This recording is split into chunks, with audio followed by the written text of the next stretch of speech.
welcome to the Fire It Up with CJ show. We are here with Linda Howell, and we're going to be talking about her book, Healing Through the Akashic Records, which she just did an update of. Is that right? Yes, yes. Okay, an update. And when did that get launched? In paperback, right?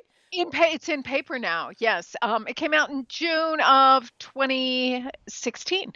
Excellent, So it's excellent. released. It was revised and re-released in paper. Yes. Okay, so I think I had read this book when it first came out. When was it first coming out? In 2011. 2011. And it's really funny because I read it and I was like, oh, I know all this stuff. Ignorant me. Do you Yes. know what I mean? Where you're like, oh, I know all this stuff. I'm not really learning anything new. And then I read it this time and I was like, oh my God. This is just so full. You know how sometimes you read a book and you're just not ready, or you're understanding at a certain level, but you're not Yes. understanding it at a deeper level. That's what happened to me with this book. And Fabulous. yeah, and what I also love about the universe is these books always seem to synchronize with my own personal growth path and things that I'm looking at.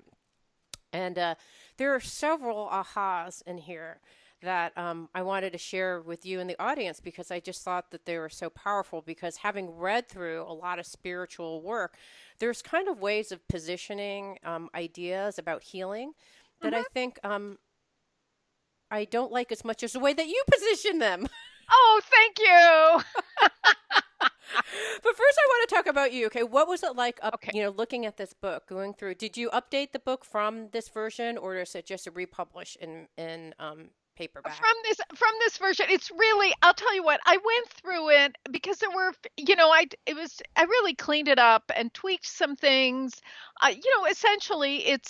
Essentially it's the same body of work, Okay, right? Okay. Um but I think it's easier to access. But I have to tell you, when I was working on it again, yeah, I was so overcome because just like you said, we're always growing. And yeah, like who I was when I was getting the material, and then who I was when I first put it together, and then who I am now, it's a work in progress. yeah. And by the time I was done going through the book, I was really overcome with such a sense that I love this book. Oh, I love it. And I've loved it all along, even though, now I'm not saying I always understood it, but I've right, always loved it, right? right. And yes, and I think, for myself, what I have most has been most precious to me is um that at different times in my life I've needed healing. Of course, we all do, right? Hmm. Personal healing. How do I make peace with this? My father was dying, my son was growing up, I was like squashed. I have all these ideals. I want to be the spiritual presence, and instead I'm like, I'm melting down every 45 minutes. Hmm. And to be able to be authentic and to bring my true concerns into the spiritual arena that is the Akashic field, and to really begin to know and to see myself and my challenges from a perspective of infinite, Mm. eternal love, compassion, understanding.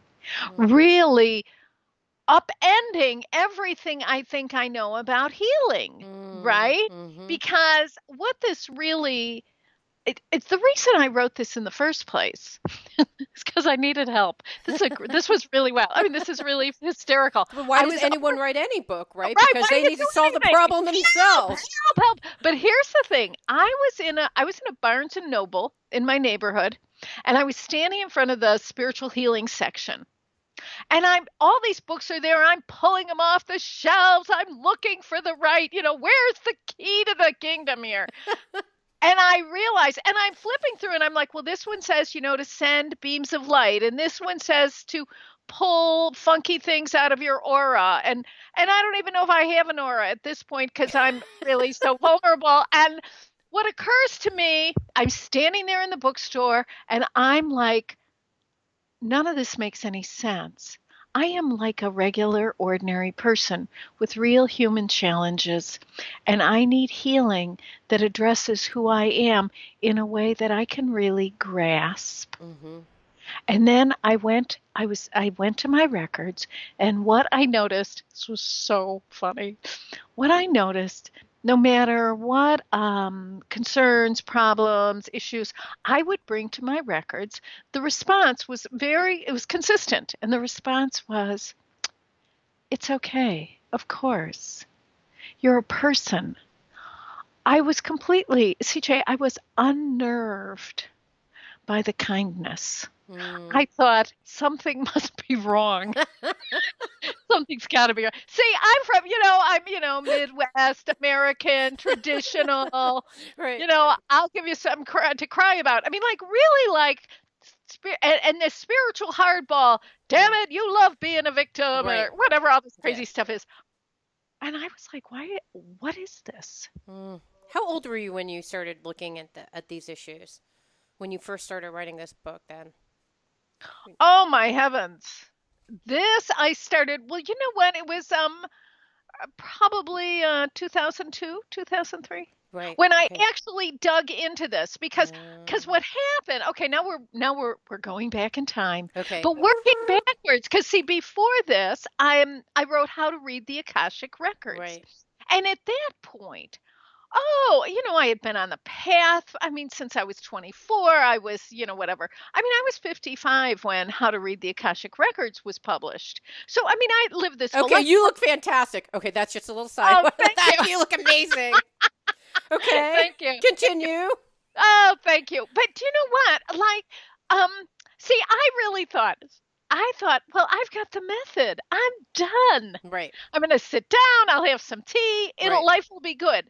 And then, much to my dismay, life keeps going. As long as we're here, right. there's no stopping.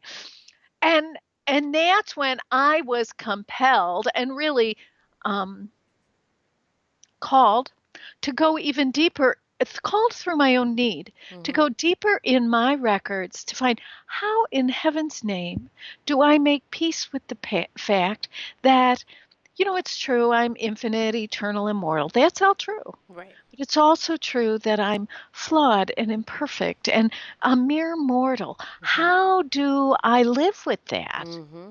And how do I, all these years of yelling at myself, never produced a positive change. Mm-hmm.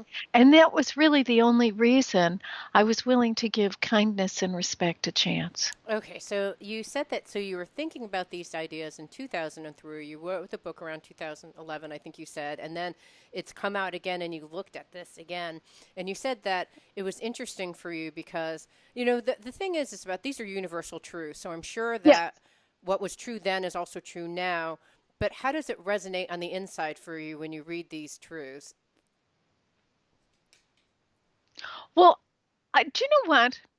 I feel like I'm just getting, I'm getting, I always go deeper. I mean, it's Mm-hmm. deeper. It's more true. It makes more sense to me. Mm-hmm. See, when I first started getting this, I thought, oh, first of all, I thought this is dead wrong.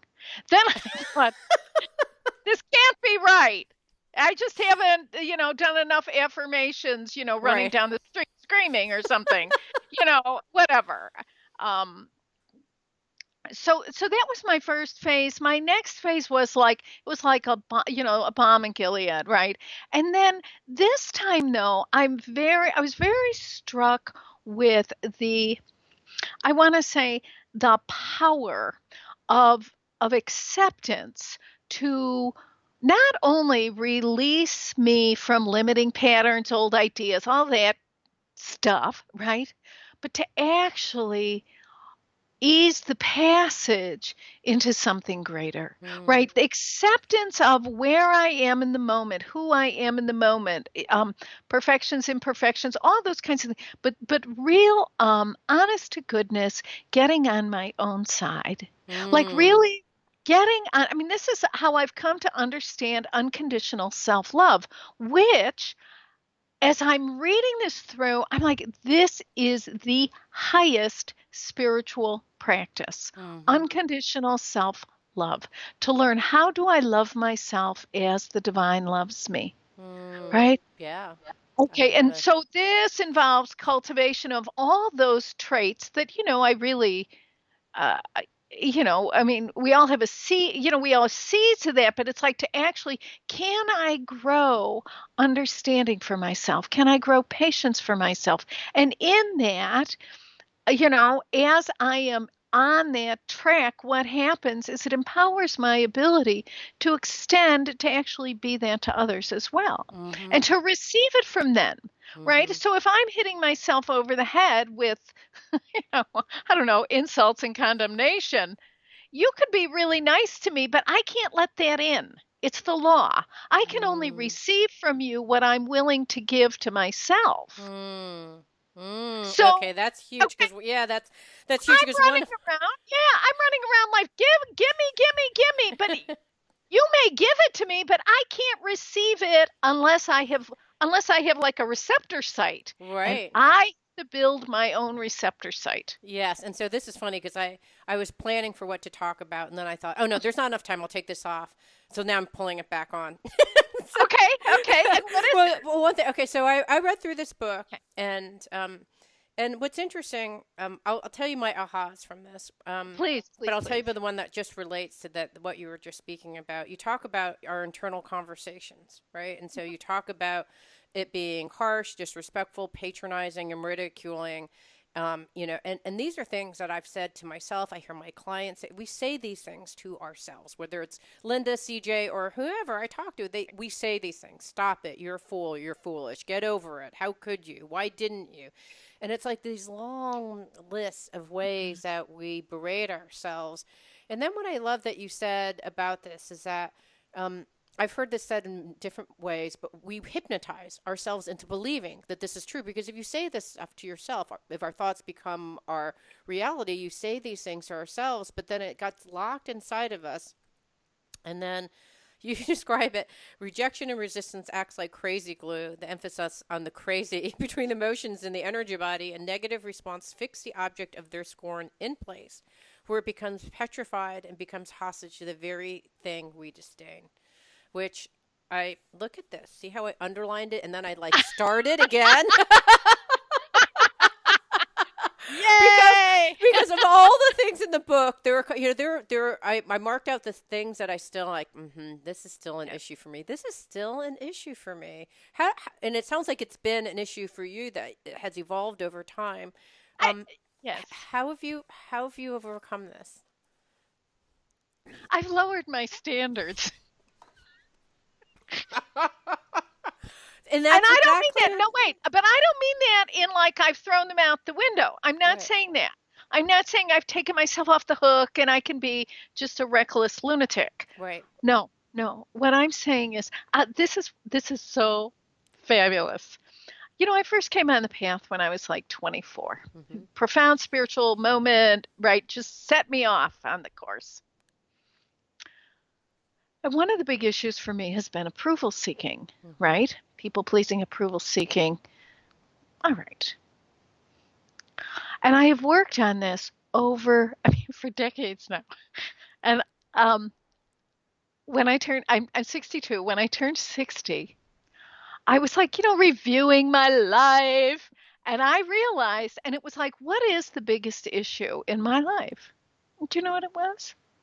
Approval seeking, Mm-hmm. people pleasing, my fear of not being accepted by and respected by others. Mm-hmm. When I realized I have been working on this for how many decades? I realized I may not be ever, in this lifetime, I may never be completely free of this. Wow, And that's hugely releasing. Oh my I God. know, so I'll just be climbing down off the cross now. But the next thing is I thought, but here's the next question. Can I love myself now, even though I can't fix this? Mm-hmm.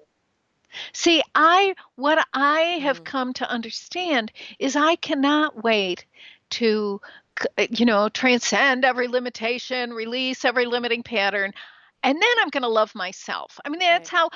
that was my understanding. The spiritual immaturity was the idea was, listen, I'm on the path, I'm going to get perfect, and then I'll be happy, and then life will use me.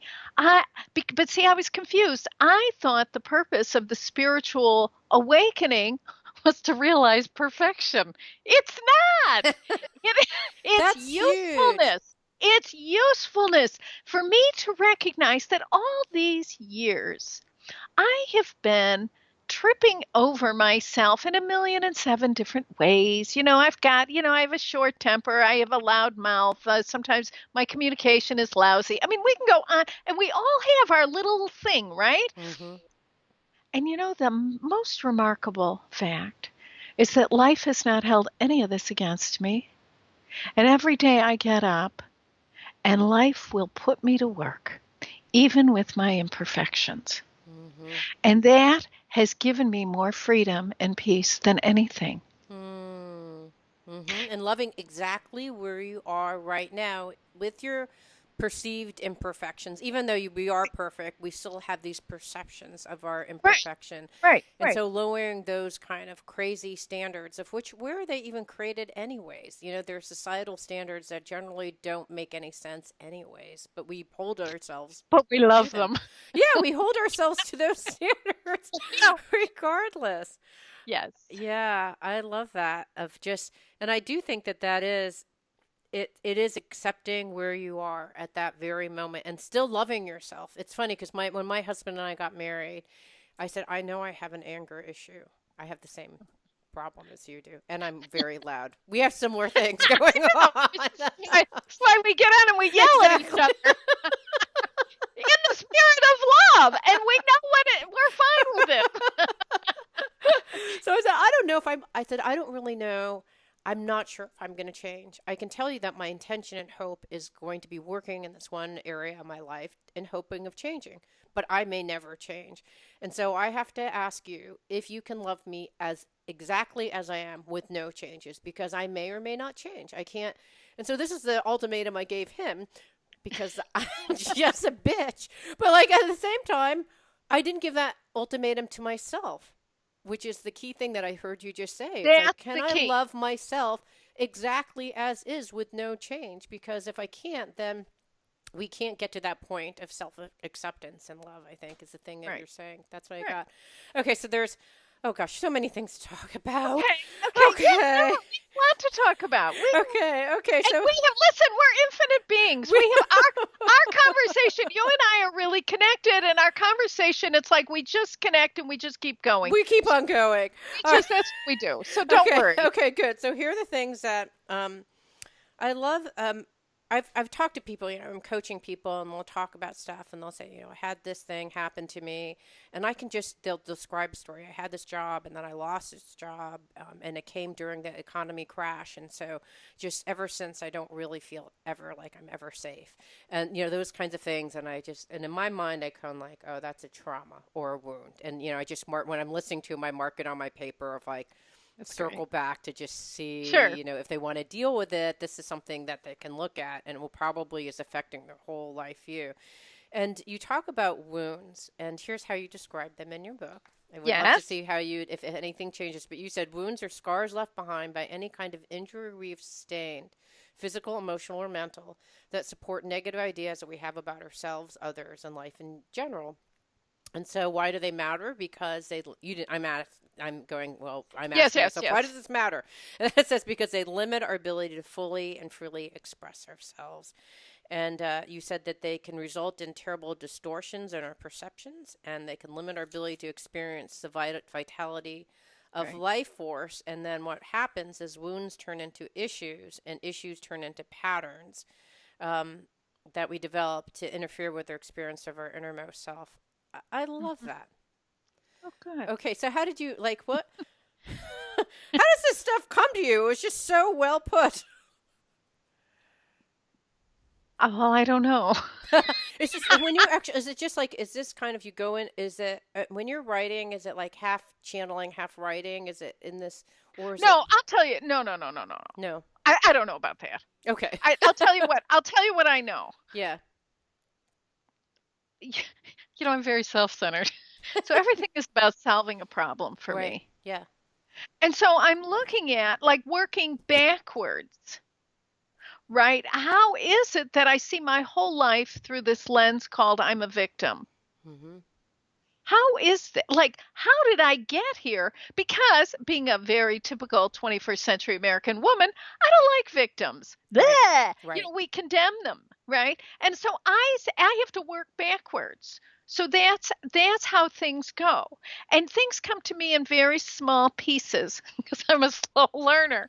Actually, I learn at the perfect pace. Anyway, but it's like, so I'm writing this down like, oh, this is interesting. And I come back to, and like piece by piece, right? Wound, whatever, issue, pattern, and then filter, belief, and then Right. all of life has to go through that channel, Right. right? And ends up, so little by little, and I come back and there's the wound, there's an incident. And you know what's really significant about wounding is that there was a lot of fashion in new age spirituality for many years about our wounds and like this, and a kind of like a specialness assigned to it, like I'm Mm-hmm. wounded. Right. You cannot expect me to live. I'm wounded. All right, get that. Okay, Right. all right. So we go past that, and come to find out that really everyone's wounded. Every human being on the face of the earth. We come here to get, I don't know, whatever it is that happens to us. A parent dies when we're young, we have a dread illness. I mean, there are a million terrible things that can happen to us, right? Mm-hmm. And they do. And looking into history, we see people have been clobbering one another since we stood up on 2 feet. Mm-hmm. There's nothing new about this. And Mm-hmm. the variations, I mean, and this, the more people you talk to, you find out, yes, everyone has a story, but really at the core, there is a moment in everyone's life, when they're like, oh my God, this must make me unlovable, right? Mm-hmm. Okay, Mm-hmm. so the issue, come to find out, is the issue the wound? I don't know. And see, what the records do in the transformation of healing, the records, first of all, the records don't do anything to us. The records is a space for our exploration. And it gives us an opportunity to transform our relationship with what happened. So if what happened is that, my father was sick as a child, that will never change. What will change is my understanding that it was not evidence that I was a bad girl. It was not evidence of me being a sinner or unenlightened. It actually is an opportunity to love myself even though my father was sick. Mm-hmm. Can Mm-hmm. I love myself? Not even can I love him. We're not even going to worry about Right. him. Can I Right. love myself? Right. Because his Right? illness was partially there to serve yourself as well Well, see, along your soul's mission, right? that's why I picked these Right. people. Okay? Because I actually picked these people for the crash course. But the fact is, can I love myself in an environment where no one, where no one understands me? Right. Can I love myself in an environment where I don't understand them either? Mm-hmm. Truth be told, right? Right. So we have all these things. So the shift is in interpreting the experience of wounding and using it as a weapon against ourselves. Mm-hmm. And instead, using it for its spiritual purpose, which is that it is a portal through which we can experience more love for Mm. ourselves. Mm. I That's like the that. purpose. Yes, I love that. The other thing that it's interesting. In art they talk about negative space. So when you're drawing, do you draw from, so if you have the picture of me right now, do you draw like the eyes and the face, or do you draw me from the outlines of my body, which is negative Right. space? Cool. And I was reading, realized after reading your book and how you just described healing itself is that I look at the negative space. I'm looking at all the pieces like when I've been reading through all these spiritual books, in a lot of ways it's shifted my perceptual field. And I think our societal way of looking at things is if something is limiting you from being who you are, then you knock it out, right? Like I have these limiting beliefs, and these limiting beliefs are a construct of my ego. So I'm going to like slay them with a knife. You know, which is Right, right, what right, I've right. been doing. It's like the You, negative space, right? And then yes. maybe without any understanding of why, like why am I cutting all these negative beliefs out and trying to slay these things that I don't know, imprison me in some way. But in reality, what you wrote and what I really like is that it's not. It's the purpose is to. It's the purpose of that is to actually get back to our relationship with the divine, to find our soul.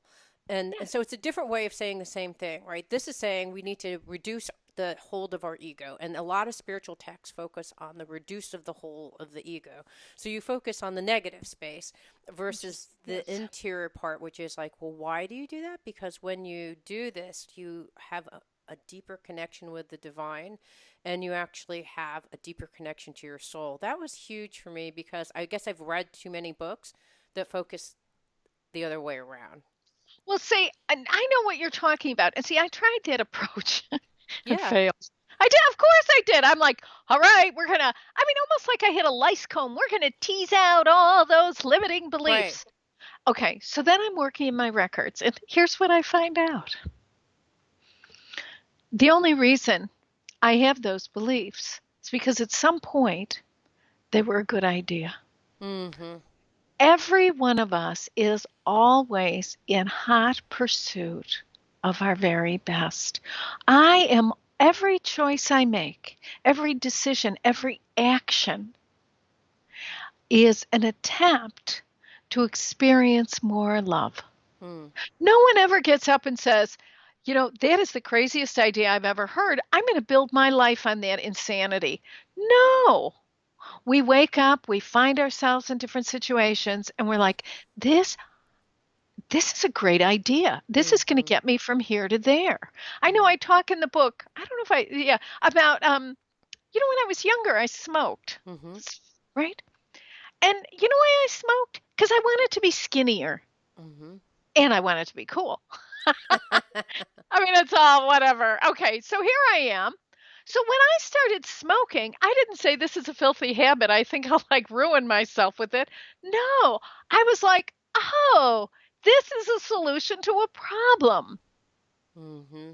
Every selection we make is always positive at the point of origin. Mm-hmm. Everyone, I don't care what it is. I don't care. It just doesn't matter what it is. Even if it's a Every, wrong thinking, right? Like I have the but same wrong thing. thinking is what's wrong thinking at the time?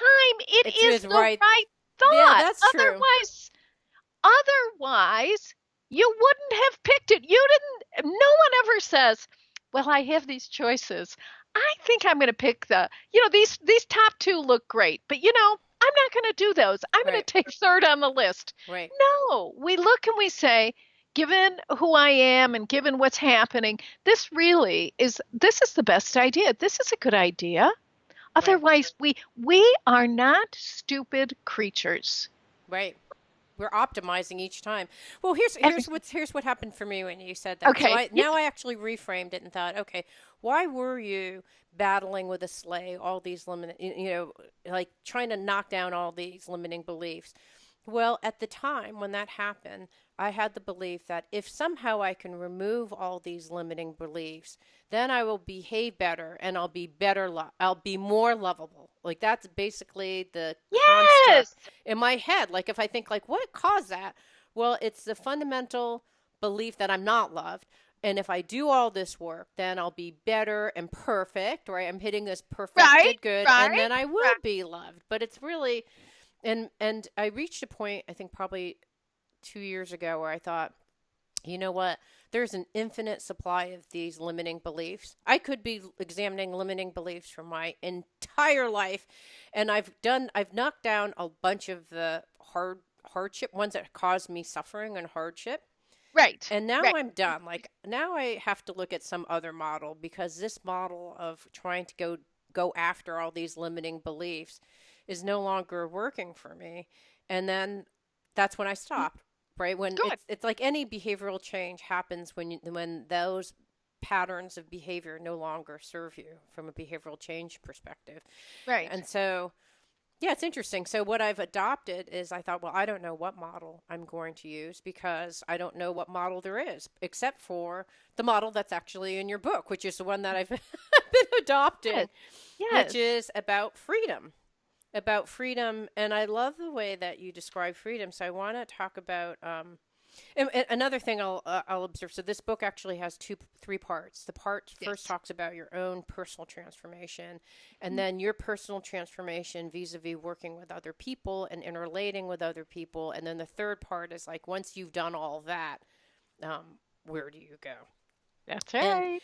and what's interesting is that um, don't you feel like this is the path of transformation generally and human evolution is that we go through understanding ourselves, understanding others, and then we realize that we're all one. We realize that we're all connected and all one. Like we go back to some other our kind of our state of origin. Right. And I think Right. that it's interesting that this book aligns to Yes. that same thing. I guess it's no surprise. I'm sure that's was your plan Right. all along, but um, I don't know my point. My only point is that You were talking about freedom, the section freedom. on Where freedom, am which I? Okay. actually freedom from limiting patterns. Yeah. So OMG. yeah, still working on this one. Okay, okay, but here's the principle. And this took my breath away because, all right, because I love the idea of freedom. I love Yes, it. It's like, me too. oh, it's intoxicating. It's like all I want is to be free. Okay, that's actually true. I really do want to be free. And as a human being, I have tremendous personal freedom and I'm very grateful for it. Okay? Yeah. This is all true. But I began to wonder.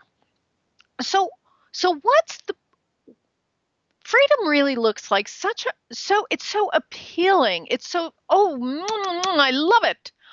Why in heaven's name wouldn't I let myself have it? Mhm. That was my question. So I'm in my records, I'm doing my work, and what comes is the principle that we only allow ourselves to experience those things that we believe are safe, beneficial, good for us. Okay. So it raises the question for me, do I believe that freedom is good for me personally? Because I get it in general terms, freedom for the people. I'm there. But for me personally, do I really believe that? Mhm. And I begin to explore um, my relationship with freedom. And because what I know is the day I realize that it's good, it's safe, I will enter into an expanded state of personal freedom. Hmm. But I can chop away limiting beliefs from now till forever. I can change behavior. I can stand on my head. I can drink green drinks. I can do all kinds of things. But if I fundamentally believe that freedom is dangerous, or that if I am free, I will be dangerous, I will not allow myself to have freedom. And that's where Hmm. these past lives come in. And certainly all the stuff from childhood. I mean, everybody has a childhood, so that we have something to do. There are 30s, 40s, and 50s, right? And then, but prior to that, right, lifetimes of in the personal freedom is a new idea for human beings. Mhm. Right. This is a very new idea. A couple hundred years old, and we really, we're working on Absolutely. it. Yeah, completely agree. So when we look into as human beings countless incarnations of either, of being enslaved and having to convince ourselves this is really probably the best thing, or however, whatever our relationship with freedom has been throughout our incarnations, that has brought us to this place to explore this, because I know there's more to releasing and letting go and becoming who we are. There's much more than just picking out these thorny, archaic ideas. Mhm.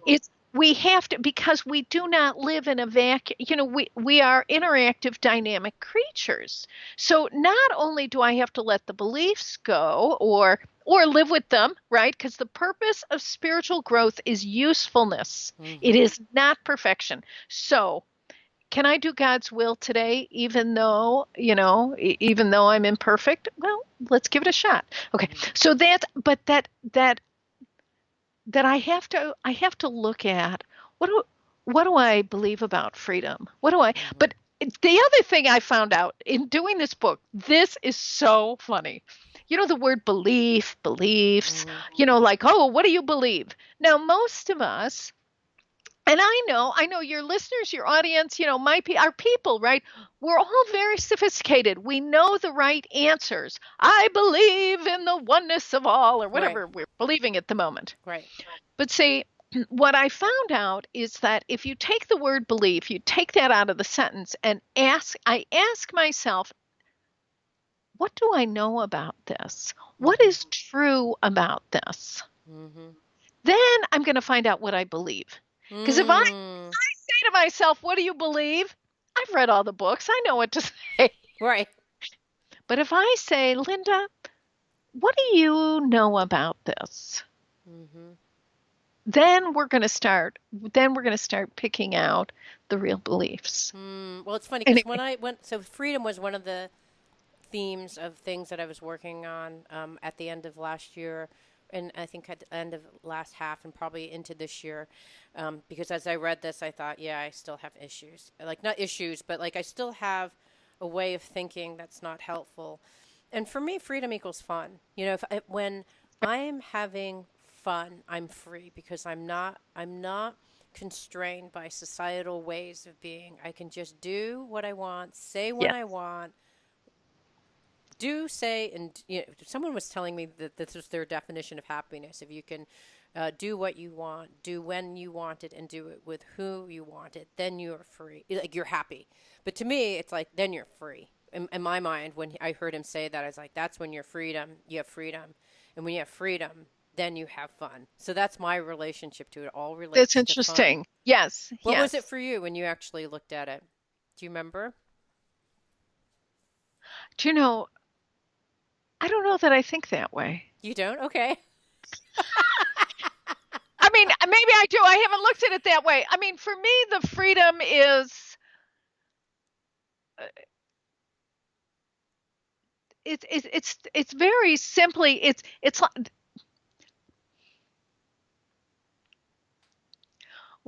for me, personal freedom has to do with having an open door, open possibilities to be true to what I'm experiencing at any given time. Hmm.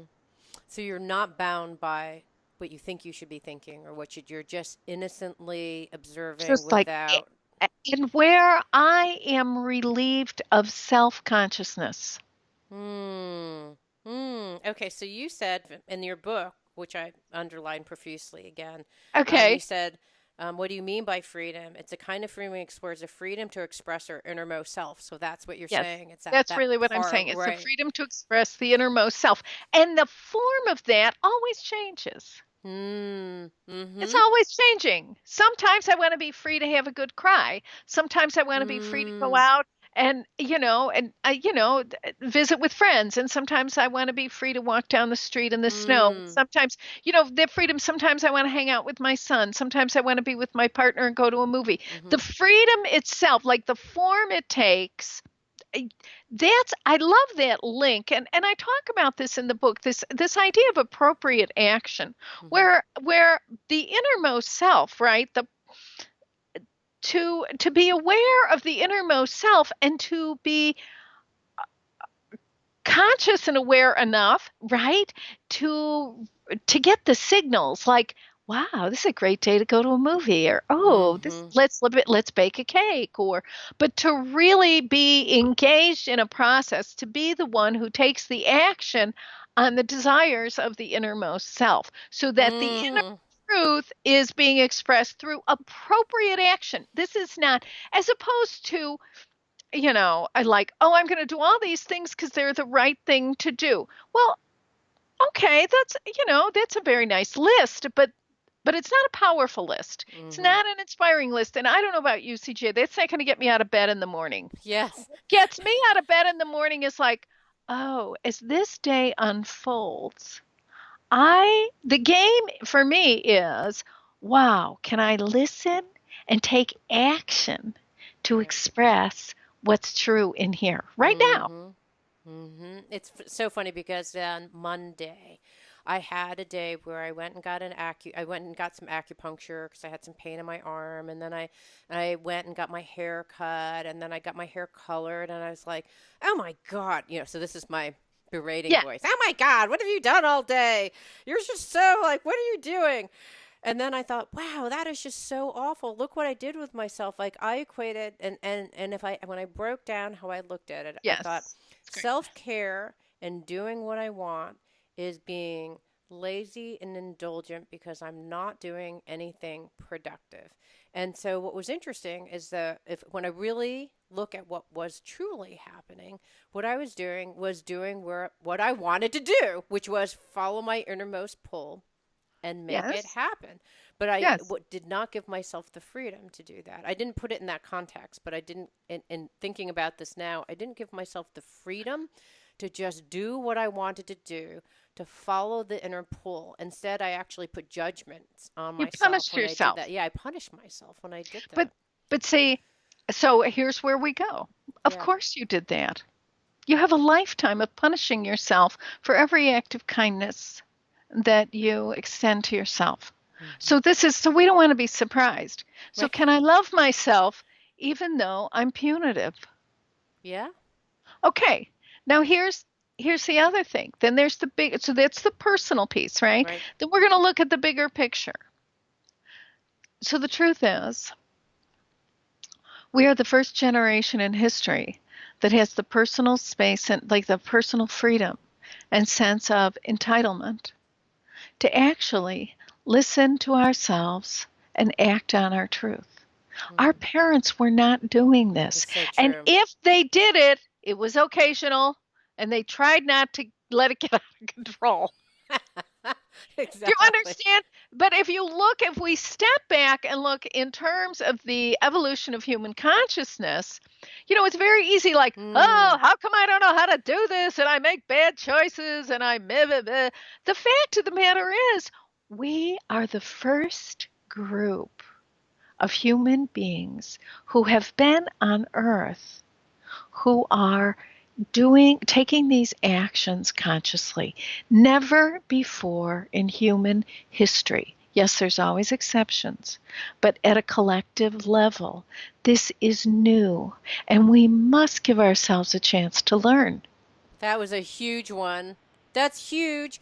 Because I don't think until you said that I even thought of it that way. But we are the first generation to actually have this privilege. And so we're pioneers. So instead of being so hard on ourselves, going like, yeah, this is hard. It's really hard anytime you do the first time when you're a pioneer, anytime. Anything, Yeah. anything, anything. I mean, when we I just think, got chills. God, That's because this huge. is like, wait a second, let's take a real look here. Mm-hmm. And so what this does is the truth recognized is always powerful. Mm-hmm. It just is. I mean, it's Yes. always been true that we're the first group, but the more we understand what that is and the consequences, the implications of that for ourselves in our daily experiences, I mean, for me, that has empowered me to put the hatchet down Mm-hmm. and to open up and say, "Oh, wait, so here the truth is, this is just an experiment. We I don't know love how that. it's going." It is. And we have thousands and thousands of years of religions, and we look at our highest, like the best idea religions had to offer is that we were inherently flawed and terrible, and if we were good enough, God might love us. I mean, Right. there's in a million different forms. Right. But see, we made those religions up because that was what we believed about ourselves. Mm. And so here we are coming up with a new religion, which is like, well, how about if we start off that we're perfect and we have to keep on reminding ourselves that we're perfect and that we're all one versus separate individuals competing against one? It's a very new, different type It's of completely paradigm. different. It's a completely different paradigm. Mm, okay, that was a huge man. You are a visionary, my dear. Okay. Thank you. Okay, so here's what, and here's another thing. So you said, so how do we actually get to the freedom? And you said discipline, responsibility, and commitment. And you said discipline quiets the mind and makes it possible for us to hear our inner voice, right? Because that's one thing. If we want to, if freedom is getting to our innermost self, then we have to have the discipline to make room to hear it, our inner voice. And as we honor our soul level responsibility through action, we experience a sense of liberation from nagging concerns about our contribution to our world. So that is our responsibility to fulfill the inner wisdom that we're getting.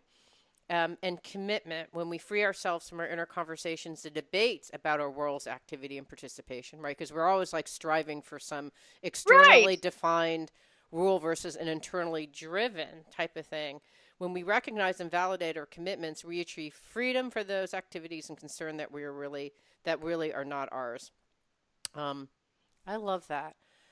And I think it's again, as I've traveled my own spiritual path, I think I'm like maybe 10 years behind you. Who knows? I don't know where I am, but but I'm realizing that more and more, because once I said, okay, chasing these limiting beliefs is not that's like that no longer serves me That's an anymore. old idea. It was a great place to start. Yeah, but now I'm like, you know what? There's this higher vibration, higher energy, my innermost self that is directing me every single day. And if I just followed it, my when I last year I spent the whole year just Well, following those things. And you know what? It was great. magical. It was unbelievable. I just had the most What a incredible great year. experiences that I would never had experienced because I followed all those inner pulls. So now and I keep on rescinding back, right? It's like, oh no, I don't want to do that again. But like, no, it was so great. But it's having. But I didn't think of that as freedom. But it is a level of freedom That's because, a level of freedom. yeah, because when you can Absolutely. say like my innermost self can be free to express itself, and I don't have to do my ego and all the plotting and striving doesn't have to do as much to create the best outcomes because there's something else that's higher that's driving me. That's just been Right. such a huge That's relief, I wonderful. have to tell It you. is a relief. It is a relief. Yeah. It's a relief. Yeah. Okay, so you talk about freedom as energy and freedom as a state. What does Hmm. that mean to you?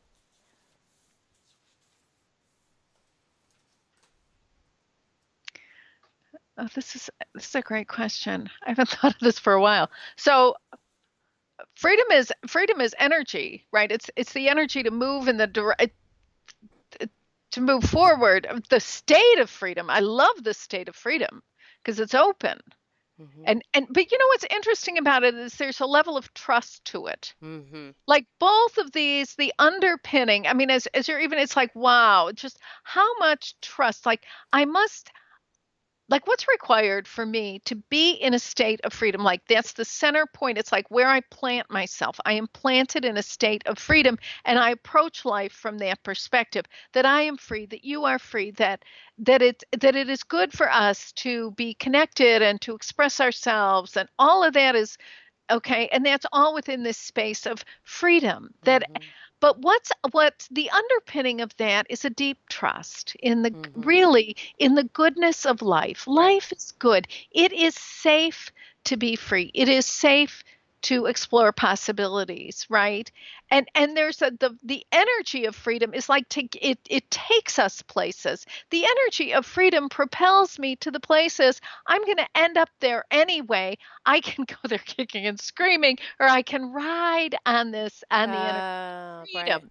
It will Right. take us where we need to go. Right. So it's going back to the innermost. If tapping into our innermost self is our ultimate expression of freedom, if we can just ride that energy. So the freedom as energy is like, all right, I feel pulled to go get my hair cut and have like a self care day, and Right. that's okay. I'm pulled there. I'm That's going right. there. That's good. Yeah, and if I can remain in the state saying, and this is the state, freedom as a state is, and Yes, freedom is a state. this is exactly where I need to be, because It this is is exactly that's kind of a freedom as energy and freedom as freedom state. is energy where they converge. But see, so I go for the haircut, and I say, there are two ways to have the experience. Right. One is, oh, this is so fun. This is so great that I Yeah. get to do this on a Tuesday or Right. whatever it is. Yeah. And here I am, and everything is, to really be in the state of appreciation and enjoyment and pleasure and the goodness of life, right? Or I can be, I hope to God no one sees me. It's a school day. Right. I feel a little bit bad. Whatever. Why am I taking off an afternoon? What's wrong with me? Everyone Yeah. else is working. Blah, blah, blah, blah, blah. And then, so we can do.